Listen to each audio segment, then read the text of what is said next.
对于陆方将暂停因素归咎于台湾的政治生态，显然只是掩盖其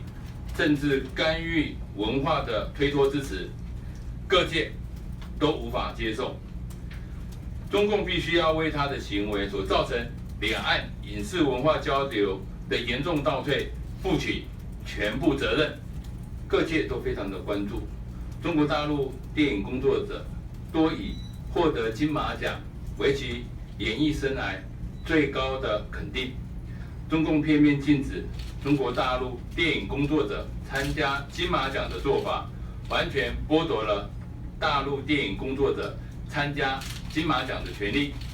那么扼杀其受到金马奖肯定的机会，凸显其以政治干预艺术、集权蛮横的作为。对于陆方将暂停因素归咎于台湾的政治生态，显然只是掩盖其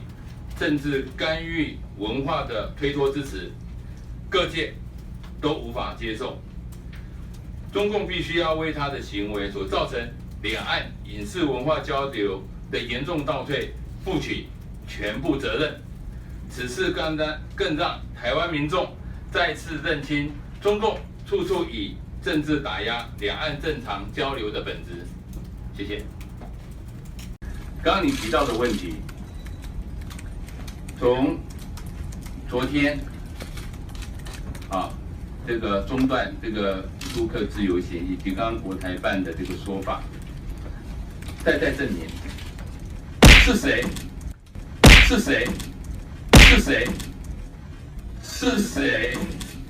以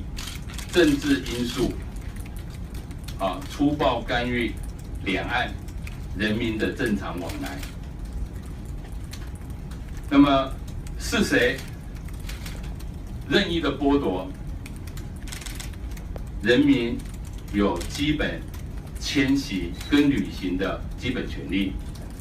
这个事件大家看得很清楚，也不证自明。那么对于陆客来台观光这个许可证，因为有3个月的这个效期，因此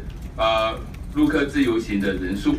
虽然会从8月份开始逐渐的减少，但是我们预估归零的时间应该是在11月1号起那么对于相关的情形我们都会给予关注。